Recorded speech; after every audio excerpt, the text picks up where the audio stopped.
معزز ناظرین، آج ہم وادی نملا کے بارے میں بات کریں گے کہ یہ وادی کہاں پر موجود ہے اور اس وادی میں کون سا واقعہ پیش آیا تھا، اور اس واقعے کے متعلق قرآن کریم فرقان حمید میں کون سی صورت نازل ہوئی اور نمل کس کو کہتے ہیں۔ آج ہم وادی نمل کے بارے میں ایک دلچسپ حقیقت آپ کو بتائیں گے جس کو کئی لوگ تو پہلے قصے کہانیاں سمجھتے تھے اور بعد میں آج کی سائنس نے اس کو کیوں تسلیم کیا۔ آج ہم اس کی حقیقت سے مکمل پردہ اٹھائیں گے۔ حضرت سلیمان علیہ السلام کا عظیم لشکر جب وادی نملہ میں پہنچا تو کون سا واقعہ پیش آیا؟ معزز ناظرین، عظیم سلیمانی لشکر سے یہ مخلوق ڈر کر کیوں بھاگ کھڑی ہوئی اور قرآن مجید کا اس واقعے کا جدید سائنس سے کیا تعلق ہے، اس کے متعلق بات کریں گے۔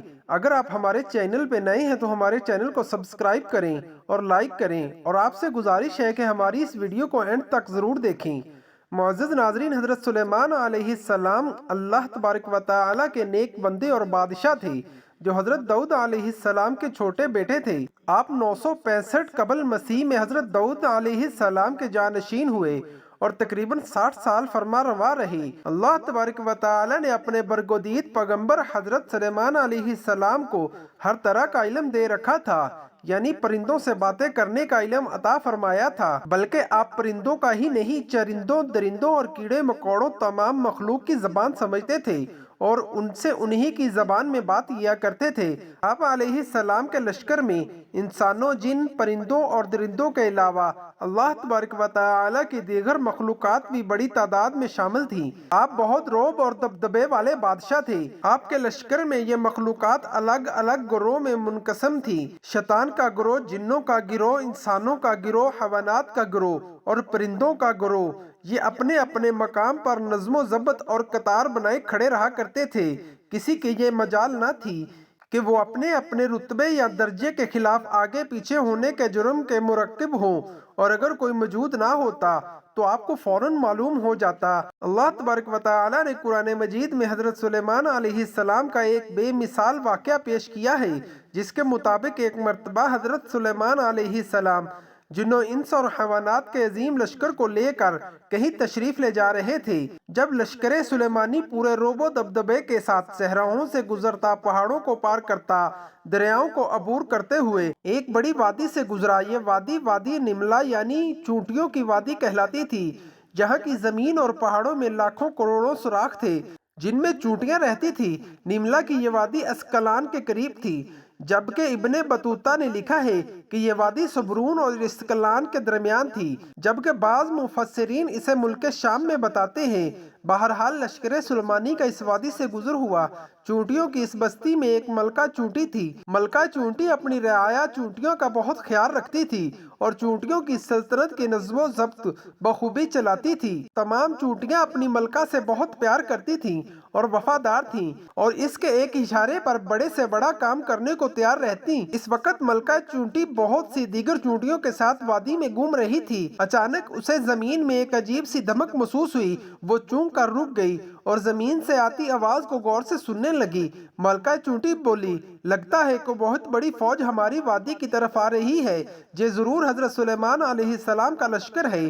دیگر چونٹیوں نے بھی اس کی بات سے اتفاق کیا۔ کچھ ہی دیر میں اس جانب سے دھول کے بادل اٹھتے دکھائی دینے لگے۔ جلد ہی فوج ان کے قریب پہنچ گئی۔ حضرت سلیمان علیہ السلام اپنے تخت پر سوار اپنی فوج کے ساتھ آ رہے تھے۔ چونٹیوں کی ملکہ نے چیخ کر کہا، حضرت سلیمان علیہ السلام کی فوج قریب آ پہنچی ہے، میں حکم دیتی ہوں تمام چونٹیاں اپنے بل میں چلی جائیں۔ حضرت سلیمان علیہ السلام ہمیں کوئی نقصان پہنچانے نہیں آ رہے، مگر انہیں کیا معلوم کہ ہماری کثیر تعداد اس وادی میں موجود ہے اور زمین پر رینگ رہی ہے، لہٰذا کہیں لشکر ہمیں بے خبری میں کچل نہ ڈالے۔ حضرت سلیمان علیہ السلام اس وقت 3 یا 5 میل کی دوری پر تھے، لیکن آپ علیہ السلام تک ملکہ چونٹی کی آواز پہنچ گئی۔ آپ اس کی یہ بات سن کر مسکرانے لگے اور ملکہ چونٹی کی سمجھداری اور اپنی رعایا کا خیال رکھنے پر اس کی تعریف کرتے ہوئے فرمایا، کہ بے شک ایک بادشاہ کو اپنی رعایا کی حفاظت کا اسی طرح خیال رکھنا چاہیے جس طرح یہ ملکہ چونٹی نے کیا۔ اس واقعے میں ہمارے لیے بے شمار نصیحتیں موجود ہیں، لیکن اس واقعے کا ایک پہلو جدید سائنس کی کڑیوں کو جوڑتا ہے۔ معزز ناظرین، دراصل حیوانات، خاص کر حشرات الارض کی دنیا کے بارے میں سائنس ایک لمبے وقت تک کچھ نہیں جانتی تھی، اور آج بھی تمام جدید ترقی کے باوجود ہم مکمل طور پر آگاہ نہیں ہیں، خاص کر چونٹی جیسی چھوٹی مخلوق کے متعلق جن کا اپنا ایک طراز معاشرت ہے اور الگ نظام زندگی ہے۔ معزز ناظرین، سال 1916 میں او ویلزن اور ان کے ساتھیوں نے چونٹیوں پر کافی ریسرچ کی۔ اس طرح چونٹیوں آف لائنز کی ایک اسٹڈی ریسرچ میں بتایا گیا کہ چونٹیاں دراصل دوسرے جانوروں سے کافی الگ اور سمجھدار مخلوق ہوتی ہیں کیونکہ وہ آپس میں کمیونیکیشن کرتی ہیں، لیکن یہ چونٹیاں آواز سے بات نہیں کرتی بلکہ ایک ڈیٹا منتقل کر کے بات کرتی ہیں، اور اس کا طریقہ یہ ہوتا ہے کہ وہ اپنے منہ سے ایک فلوٹ یا مولود نکالتی ہیں، وہ سامنے والی چونٹی کے منہ میں چپکا دیتی ہے اور دوسری چونٹی اس سے سارا پیغام ڈیکوڈ کر کے سمجھ لیتی ہے۔ اس لیے اکثر چونٹیاں چلتے چلتے رک کر دوسری چونٹی کے منہ سے منہ لگا کر آگے چلی جاتی ہیں۔ دراصل یہ وہ عمل ہوتا ہے جس میں وہ ڈیٹا ٹرانسفر کر رہی ہوتی ہے۔ معزز ناظرین، آج سائنس چونٹیوں کی جس بولی اور ڈیٹا ٹرانسفر پر زوروں سے ریسرچ کر رہی ہے اور حیرت زدہ ہے، وہی قرآن مجید نے 1400 سال پہلے حضرت سلیمان علیہ السلام کے اس واقعے کے ضمن میں یہ واضح کر دیا تھا کہ یہ مخلوق بھی بولتی اور سمجھتی ہے، لیکن اس زمانے میں ان واقعات کو محض قصے، کہانیاں اور افسانے قرار دیے گئے جسے آج سائنس ماننے اور اقرار کرنے پر مجبور ہے۔ معزز ناظرین، تاریخ گواہ ہے کہ جنہوں نے قرآن مجید میں غور کیا ان لوگوں نے درختوں کے نیچے بیٹھ کر نہ صرف زمین کا حجم بتایا بلکہ یہ بھی بتا دیا کہ انسان پرندوں کی طرح کیسے پرواز کر سکتے ہیں۔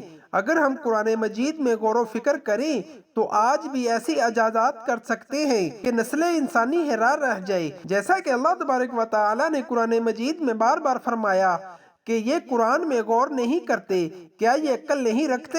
اس میں عقل والوں کے لیے بہت سی نشانیاں ہیں۔ معزز ناظرین، آج بھی ہم اگر قرآن کریم فرقان حمید پر غور و فکر کریں تو ہم بہت سی ترقی کر سکتے ہیں، لیکن افسوس کہ آج بھی ہم یہود و نصارہ کے طراز عمل کو اپنائے ہوئے ہیں اور ہم ان کے طراز معاشرات پر چل رہے ہیں۔ اگر ہم نے کوئی بھی مثال دینی ہوتی ہے تو ہم یورپ کی مثال دیتے ہیں، حتیٰ کہ اسلام ایک مکمل ضابطہ حیات ہے۔ اللہ تبارک و تعالی سے دعا ہے کہ ہمیں سیدھے رستے پر چلائے۔ اسلامی اور معلوماتی ویڈیوز دیکھنے کے لیے ہمارے چینل کو سبسکرائب کریں۔ جزاکم اللہ احسن الجزا، فی امان اللہ۔